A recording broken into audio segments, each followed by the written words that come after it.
Welcome to Accelerate Your Wealth, a podcast by Rebecca Robertson, founder and director of Evolution Financial Planning.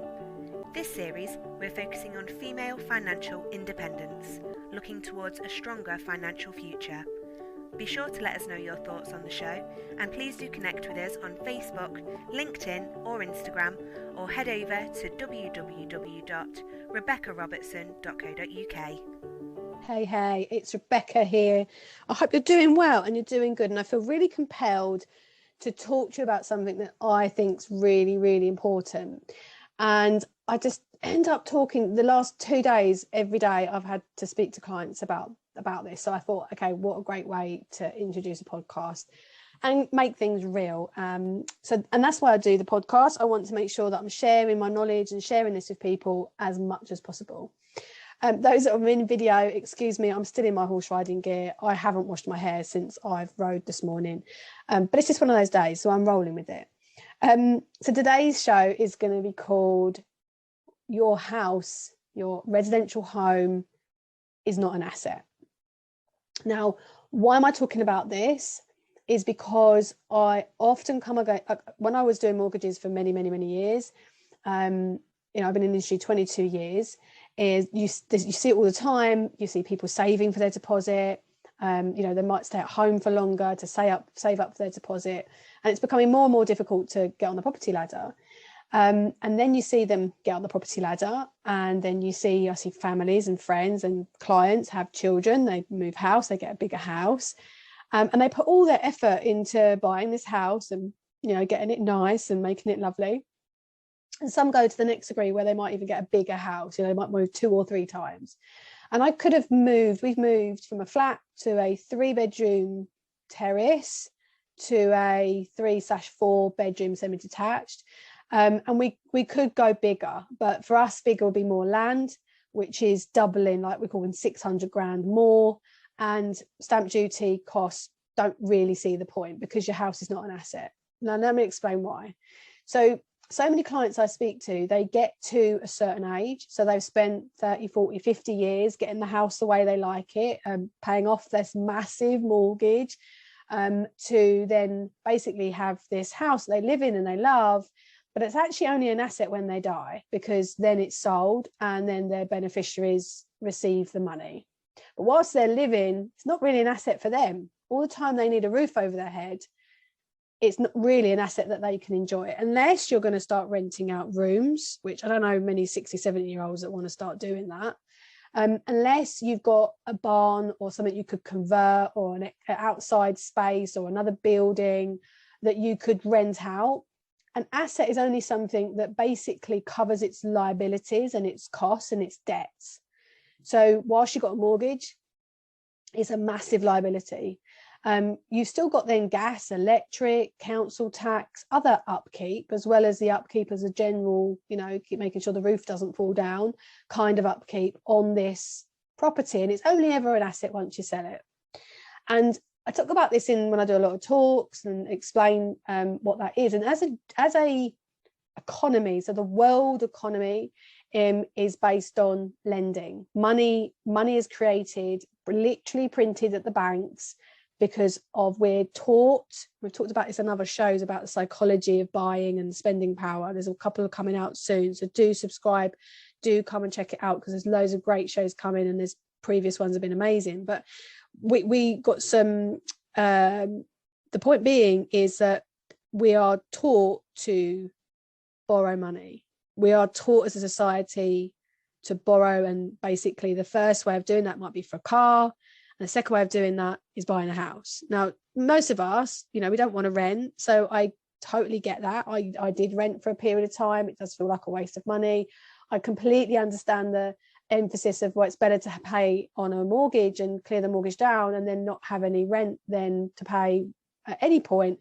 And then when you're in retirement, you've got security. Or actually, when you're renting, some people feel that it's not very secure. I have one in about 50 clients that don't mind renting. And I'll come on to that in just a second. I had one client recently where she was so annoyed, she just got so upset by what happened with the mortgage provider that she never wants to have to deal with one again. So that's quite a one-off scenario. But they're not. Some people don't feel very secure renting. So they want the security. And financial planning 101, one of the first things I'm looking at is, will this client have financial security when they finish work? Because one of the biggest outlays is your mortgage or your debts. Will they have enough income? Secondary, will they have enough income to then pay and have a lifestyle? So pay the gas, pay the electric, put food on the table. So we want to build security. So I'm not saying that this process, this economy that we're taught to buy into is completely bad, because I do understand we want to keep a roof over their head. But the economy, the banks, the systems encourage us to borrow more, lend more, buy bigger houses. And in the UK particularly, it's all, it's very much, the quintessential is that you buy your house. And then secondary to that is you then put all your efforts to then clear that mortgage down to reduce the interest rate. Now, which from a liability, it's a good thing to do. But then a lot of people don't look at it holistically. They're not looking at, okay, well, is their pension going to be enough? What else could you be doing in the meantime? Should you be putting all your eggs into that one basket? Is there other things that you could be doing? So you might clear the mortgage off earlier, but then what else could have been done in the meantime to mean that then you still can't retire, you still got to work, because you've basically cleared an asset, and it's an asset that's not giving you an income. You still can't sell it unless you don't want a roof over your head anymore. So a lot of people have the intention, oh, it's fine, we're going to downsize. I don't see many clients, 1 in 15 maybe, that actually get to 60, 65, 70 and want to move out of the family home they've just spent 40 years creating. They actually want to keep it, and they want space for the grandchildren, and they enjoy the space that they've created. There's been one particular client recently where she bought the property. It's very much like an eco lodge that's literally in a field in the middle of nowhere. And she does want to move because she now realizes that as an elderly lady, she can't sustainably live there. So there are certain circumstances where people will forgo and make change. Now, those with large estates, with large properties, maybe they're inherited houses, you're in a great position. You might not need to have mortgages on these properties, or you might have been given a lump sum so that you don't have such a large mortgage. And the premise is still there, however, is should you be clearing this debt down? Should you be investing? Should you be saving? And I always believe in a balanced approach, not to put all your eggs in one basket. Now, where this then leads into is a conversation I've had with 2 clients recently. So one of them I'm going to call Jacqueline. Jacqueline's divorced. She's got 150 grand in the bank, and she's renting from a friend, which the house is on the market and it's in the process of being sold. So she needs to go and find another home. She's got 4 teenage children, all of which spend half the week with her and half the week with her ex-partner. She could get a large mortgage and could put a deposit down, but where she lives, it really won't buy a big enough property for that whole unit, that whole family. So actually, she'd be better off looking at different ways to create security with the money that she's got. So we went through several different scenarios, one of which is renting and maybe buying a property to rent out, so that she effectively will have a larger property, which would be more larger rent.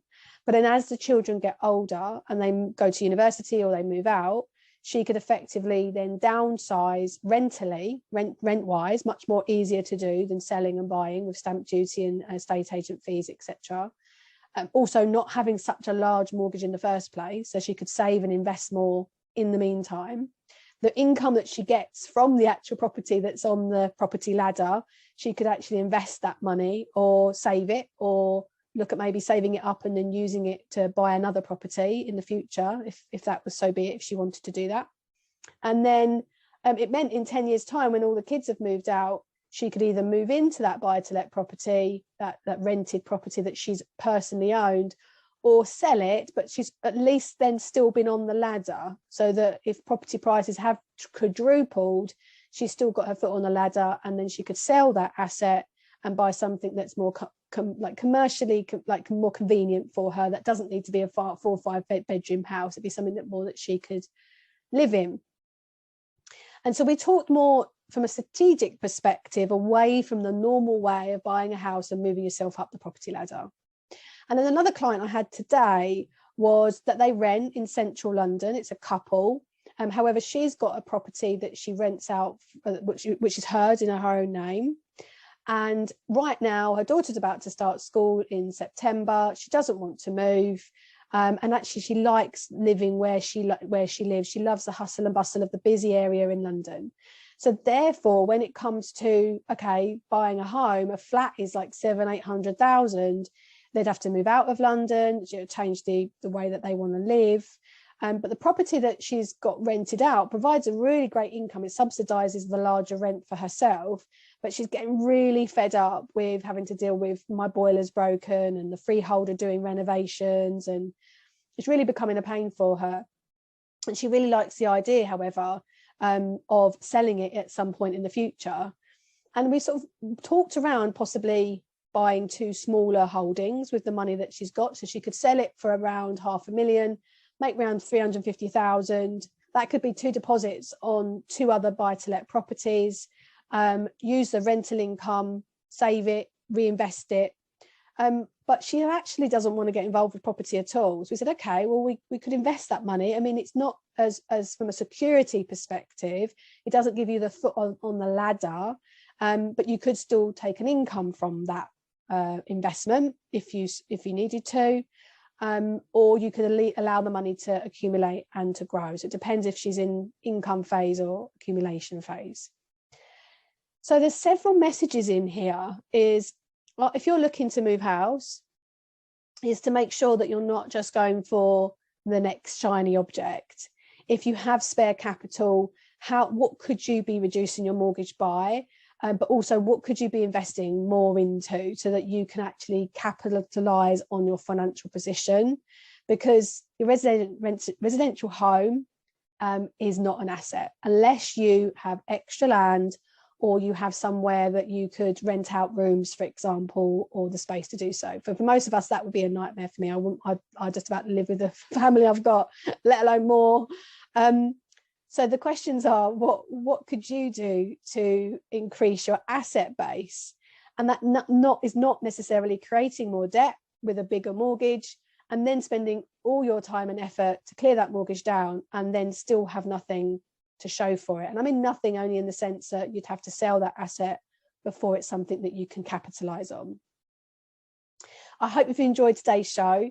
I'd love to hear from you. Do subscribe. And take real care of yourself. Thank you for joining us on today's episode of Accelerate Your Wealth. For further help or to connect with Rebecca directly, please head over to the website www.rebeccarobertson.co.uk, where you can find further information on our planner, book, and how to further maximise your wealth. For any regulated advice, please do head over to www.evolutionfinancialplanning.co.uk.